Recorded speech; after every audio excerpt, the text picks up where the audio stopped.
মেয়ে প্রতিবন্ধী হয়ে জন্ম নেওয়ায় স্বামী বাবার বাড়ি পাঠিয়ে দিল। শ্বশুর বাড়িতে আর আমার জায়গা হবে না বলে দিল, কারণ আমার মেয়েটা প্রতিবন্ধী। এটা আমার দোষ। আমার জন্য সে প্রতিবন্ধী হয়ে জন্ম নিয়েছে। সেদিন স্বামীর ঘরে একটু জায়গা পাওয়ার জন্য অনেক কান্না করছিলাম, কিন্তু লাভ হলো না। স্বামীর এক কথা, এই প্রতিবন্ধী মেয়ের বোঝা সে টানতে পারবে না। অতঃপর আমাকে তালাক দিয়ে দিল। অসুস্থ মেয়েটাকে নিয়ে বাবার বাড়িতে জায়গা হলো। তবে 2 মাসের মধ্যে আমি আর আমার মেয়ে ভাবির চোখে বিষ হয়ে গেলাম। তারা আমাদের বোঝা ভাবতে শুরু করলেন। তাদের ঘরে জায়গা হবে না বুঝতে পেরে তাদের হাতে পায়ে ধরলাম। ভাইয়ের হাত ধরে অনুরোধ করে বলেছিলাম, ভাই, আমি আমার অসুস্থ মেয়েকে নিয়ে কোথায় যাব? আমার তো যাওয়ার জায়গা নেই। তুই জায়গা না দিলে কোথায় থাকবো? অনেক অনুরোধ করে কাজ না হলে এলাকার সবার হাতে পায়ে ধরলাম, যাতে তারা ভাইকে বোঝায়।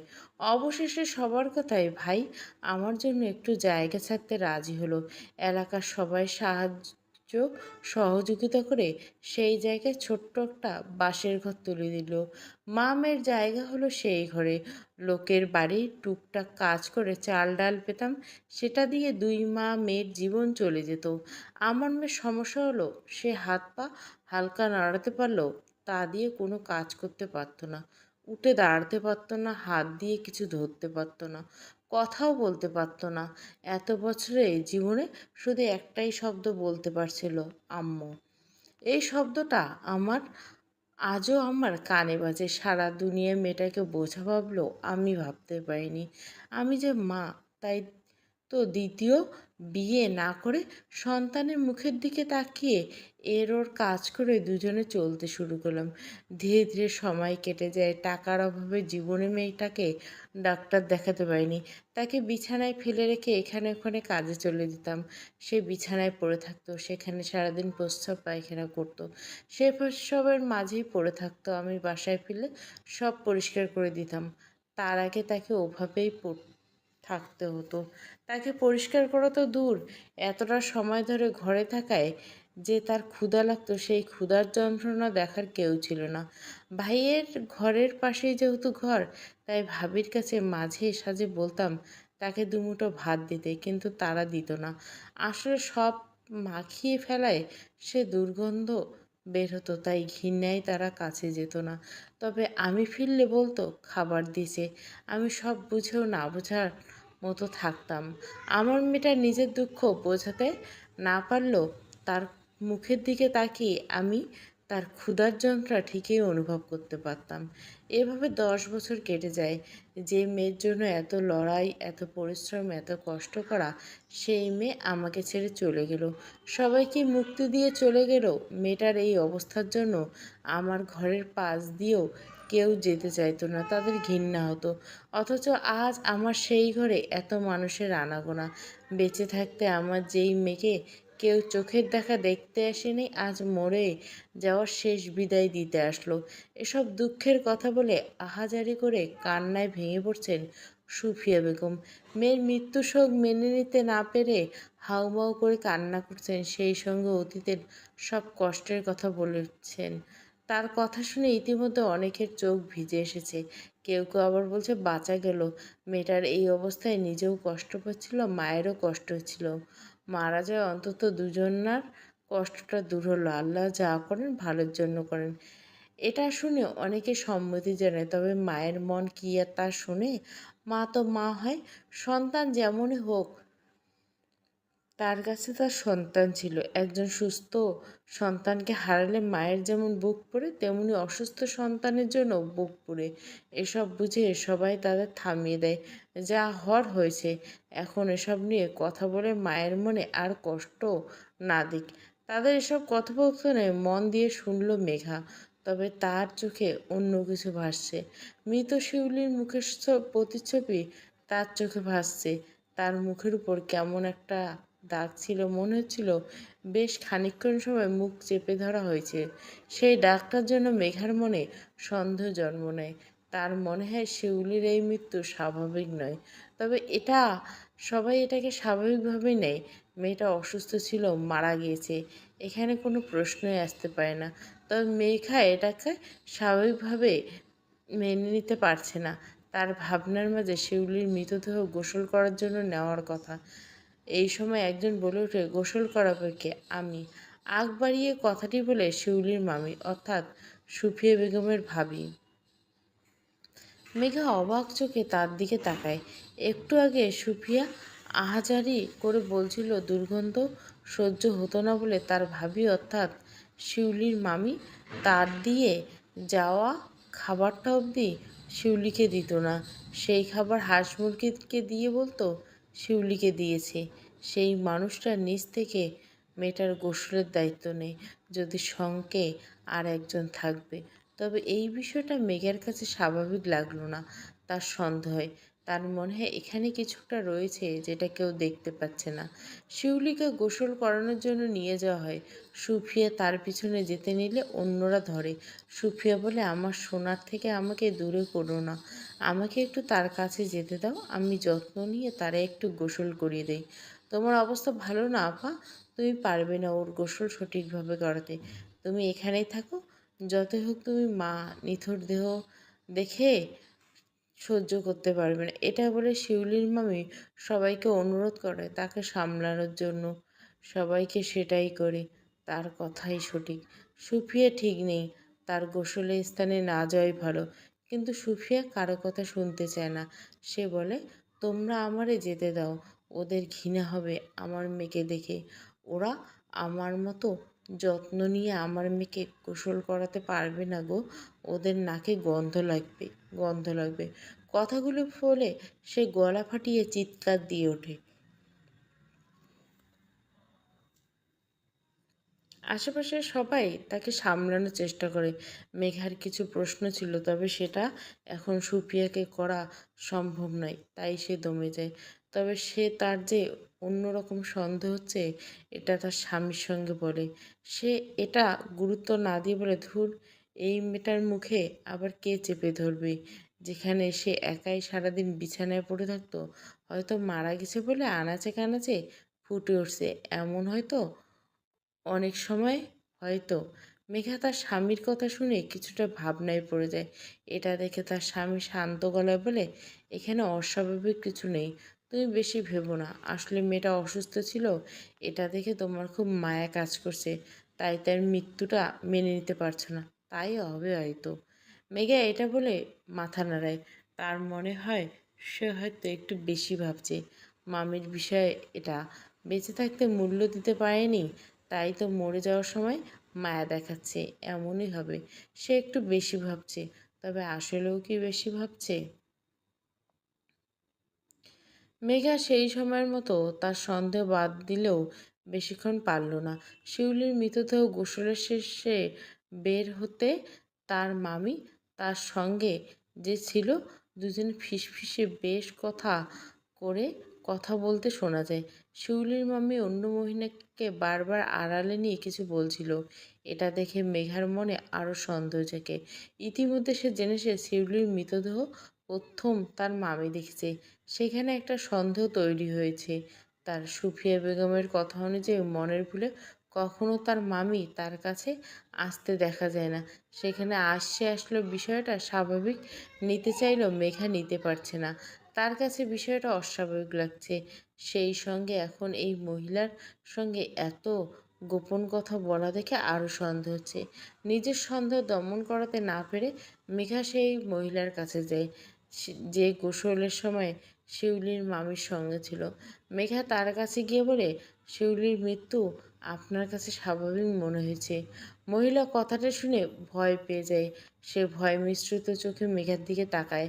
মেঘা তার ভয় দেখে শান্ত গলায় বলে, গোসল করাতে গিয়ে আপনি অস্বাভাবিক কিছু দেখেছেন, কি হয়েছে আমাকে বলুন। না, তেমন কিছু নয়। তুমি এসব জিজ্ঞাসা করছো কেন? তুমি পাশের বাড়ি পলাশের বউ না? মেঘা তার কথায় মাথা নাড়ে। মহিলা নিজেকে সামলে বলে, স্বাভাবিক অস্বাভাবিকের কথা আসছে কেন? তুমি এসব কেন বলছো? আমি আপনাকে এবং শিউলির মামিকে কথা শুনে নিয়েছি, তাই আপনার জন্য ভালো হবে কথাগুলো না লুকিয়ে বলে দেওয়া। মেঘা তাদের কোনো কথাই শুনেনি। তবে সে একটু আন্দাজে ঢিল মারার মতো কাজ করলো, আর এতেই কাজ হয়ে যায়। গ্রামের সহজ সরল মানুষ হয়ে ঝামেলা নিতে চায়নি মহিলা। তাই তো এক বাক্যে বলে দেয়, আমি কিছু জানি না, আমি শুধু মেয়েটার গায়ে এটা পেয়েছি, এখানে আমার কি দোষ? ওটা? মেঘা শান্ত চোখে তাকিয়ে প্রশ্ন করতে মহিলা বলে, তুমি তো শুনলেই ওর গোপন জায়গায় পুরুষের পাওয়া গেছে। কি? মেঘা চমকে ওঠে। সে মহিলাকে ভালোভাবে জিজ্ঞাসা করতে সে সব বলে দেয়। শিউলির শরীরে অনেক আঁচড়ের দাগ ছিল, আর গোপন স্থানে ওসব। এসব দেখে সে শিউলির মামিকে দেখাতে সে সব গোপন করতে বলে। তার কথা, এটা তাদের মেয়ে, তাদের জানাজানি হলে গ্রামের বদনাম হবে। সুফিয়া গ্রামে টিকতে পারবে না, মান সম্মান যাবে তাদের। মেয়েটা বেঁচে থাকতে তাদের দুঃখের শেষ ছিল না, এখন আর দুঃখ বাড়াতে চায় না তারা। এটা শুনে মেঘা পুরো হতভম্ব হয়ে যায়। শুধুমাত্র মান সম্মানের ভয়ে তারা এত বড় ঘটনা লুকিয়ে যাচ্ছে। মেঘা মহিলাকে খুব কথা শোনায়, অতঃপর বলে শিউলির জানাজা শুরু হওয়ার আগে সবাইকে সব বলে দেয়, নয়তো পুলিশ এসে কিন্তু আপনাকে ধরবে। সে এত বড় ঘটনা লুকিয়েছে, মেয়েকে গোসল করিয়ে সব প্রমাণ মিটেছে। এসব কথার ভয়ে পেয়ে মহিলা সত্যি সব বলে দেয়। অন্যদিকে মেঘা আড়ালে গিয়ে পুলিশকে ফোন করে। মহিলা এসব কথা বললে শিউলির মামি সব অস্বীকার করে। সে বলে, মেয়েটা বেঁচে থাকতে তো তোমরা শান্তি দিলে না, এখন মরার পর কেচ্ছা বের করছো। এখানে শিউলির মামির সঙ্গে ঝগড়া বেঁধে যায় মহিলার। এসব নিয়ে বেশ খানিকটা তর্ক বিতর্ক চলে। সুফিয়া এসব তো শুনে হতবাক হয়ে যায়। এই বিষয়টা জানাজানি হওয়ার পর সবার চাপেই মাঝে গুঞ্জন শুরু হয়। এখন করণীয় কি সেই নিয়ে কথাবার্তা চলে। এই সময়ের মাঝে পুলিশ চলে আসে। পুলিশ দেখে তো সবাই অবাক হয়ে যায়। পুলিশকে কে ডেকেছে সেই প্রশ্ন উঠতে পুলিশ তাদের থামিয়ে দেয়।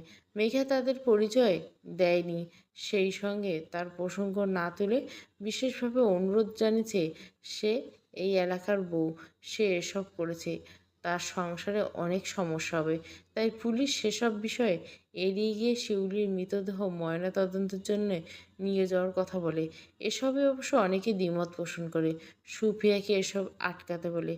কেউ কেউ আবার বলে, সত্যি যদি মেয়েটার সঙ্গে খারাপ কিছু হয়ে থাকে তাহলে সেটা খুঁজে বের করা উচিত। এখন সুফিয়ার মনেও প্রশ্ন জাগে, তার মেয়েটা অসুস্থ হতে পারে, তাই বলে অন্যায় হলে তার বিচার হবে না?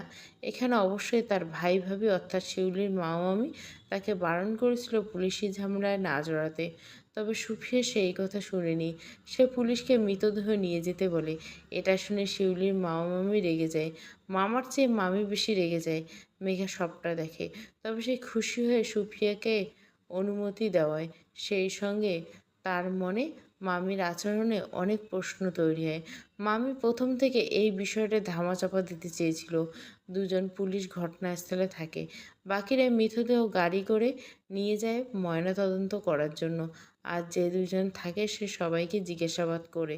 সে মামিকে উদ্দেশ্য করে বলে, আপনি যখন দেখলেন তার গায়ে অত্যাচারের চিহ্ন রয়েছে তখন সবাইকে না জানিয়ে তাকে গোসল করালেন কেন?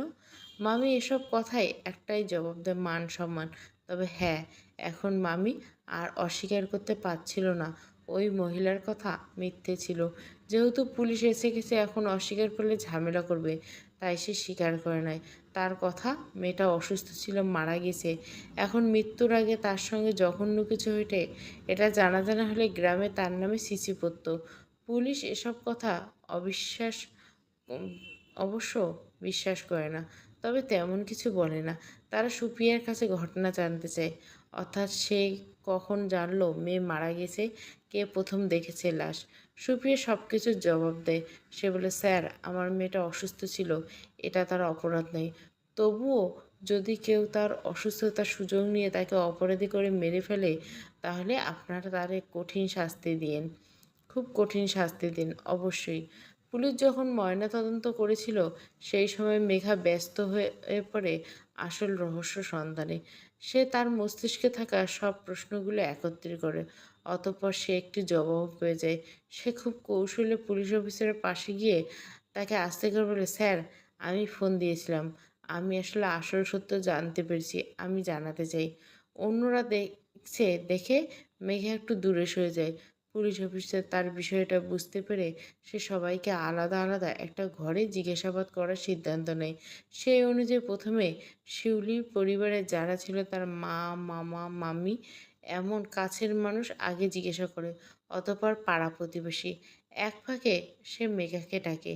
তার কথা এখানে সবার কথা জানতে হবে, শুনতে হবে। অতঃপর তার সঙ্গে আলাদা করে কথা বলার সুযোগ হলে মেঘা বলে শিউলির মাম্মি শুরুর থেকে সবটা লুকোনোর চেষ্টা করছে।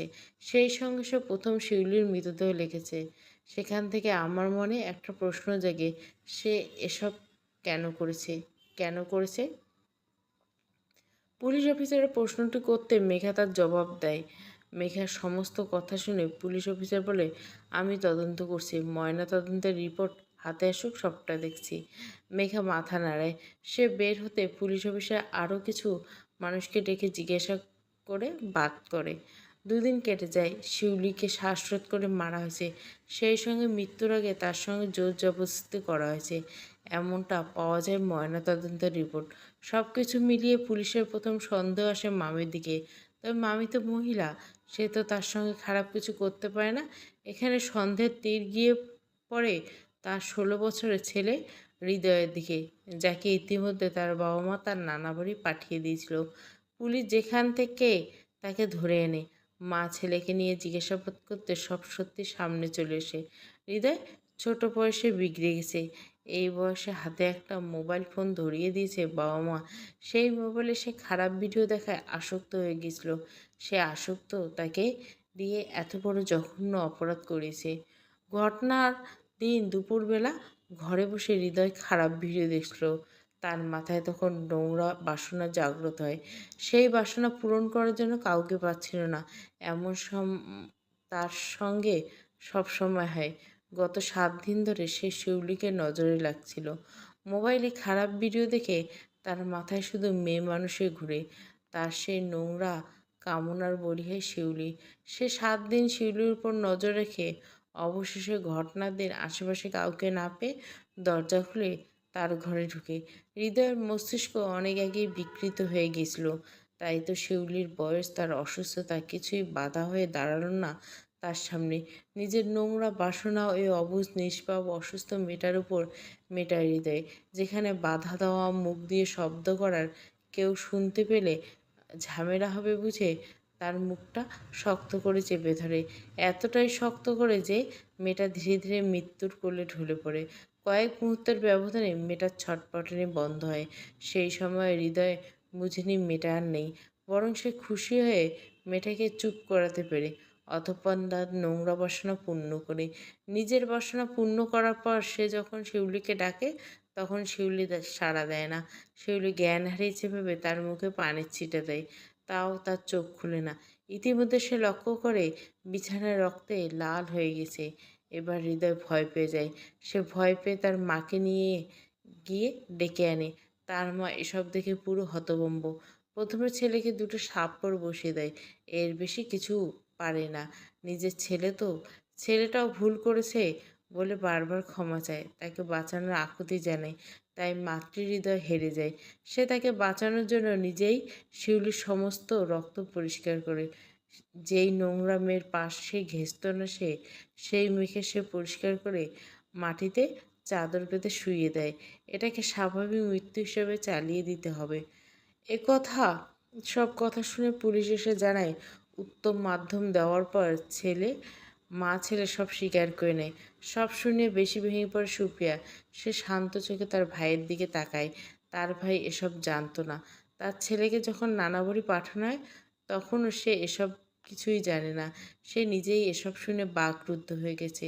পুলিশ যাবার আগে অবশ্য এবার মেঘার নাম বলে যায়।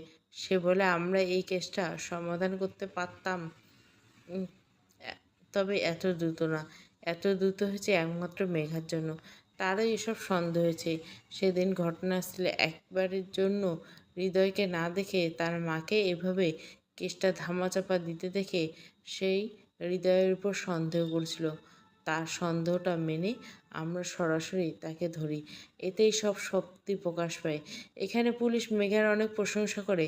এটা শুনে তার স্বামী এবং শ্বশুরবাড়ির লোকজন খুশি হয়। তারা আর রাগ করে না। যদিও এই কথা আগে জানলে তারা ভীষণ রাগ করত। বাড়ির বউয়ের এত বাড়াবাড়ি কেউ মানত না, এলাকার মানুষ ভালো চোখে দেখতো না। কিন্তু এখন যেহেতু সব সত্যি তার ভাবনা অনুযায়ী হয়েছে, তাই সবাই মেনে নিছে। সেই সঙ্গে পুলিশ অফিসার সে তার বুদ্ধির প্রশংসা করেছে। মেঘার জন্য এটা ভালো হলো না সুপ্রিয়ার জন্য। নিজের মেয়ের এত যন্ত্রণাদায়ক মৃত্যু তা আপন মানুষের হাতে কীভাবেই বা মানবে সে। যদিও হৃদয় এবং তার মায়ের শাস্তি হবে, তাতে কি আর মায়ের মন শান্ত হবে? সুপ্রিয়া এটা ভেবে ভেঙে পড়ে। সে দিনের বেলায় মেয়েটা অসুস্থ, তার দিকে কেউ নজর দিবে না, এটা ভেবে দরজা চাপিয়ে রেখে চলে যেত সে কাজে। কখনো তালা দেওয়ার কথা কল্পনা করেনি, কারণ এই সমাজ তো তাকে বুঝিয়েছে তার মেয়ে অসুস্থ, তাকে ঘৃণা করা যায়, তার কাছে ঘেঁষা যায় না। তার মতো মানুষ সবার ঘৃণার থাকে, কারো কামনার নয়। কিন্তু দিন শেষে সবাই এটা ভুলে গেছিল শিউলি মেয়ে মানুষ। এই জগতে যে নারী হয়ে জন্ম নেওয়াটাই মুখ্য। সে সুস্থ নাকি অসুস্থ, সে বাচ্চা নাকি বড়, এটা দেখার সময় নেই। সে নারী, সে কামনার বস্তু, এটাই মুখ্য। তাই তো শিউলির মতো অসুস্থ বাচ্চা এই সুস্থ সমাজের মানুষের নোংরা বাসনা থেকে মুক্তি পেল না।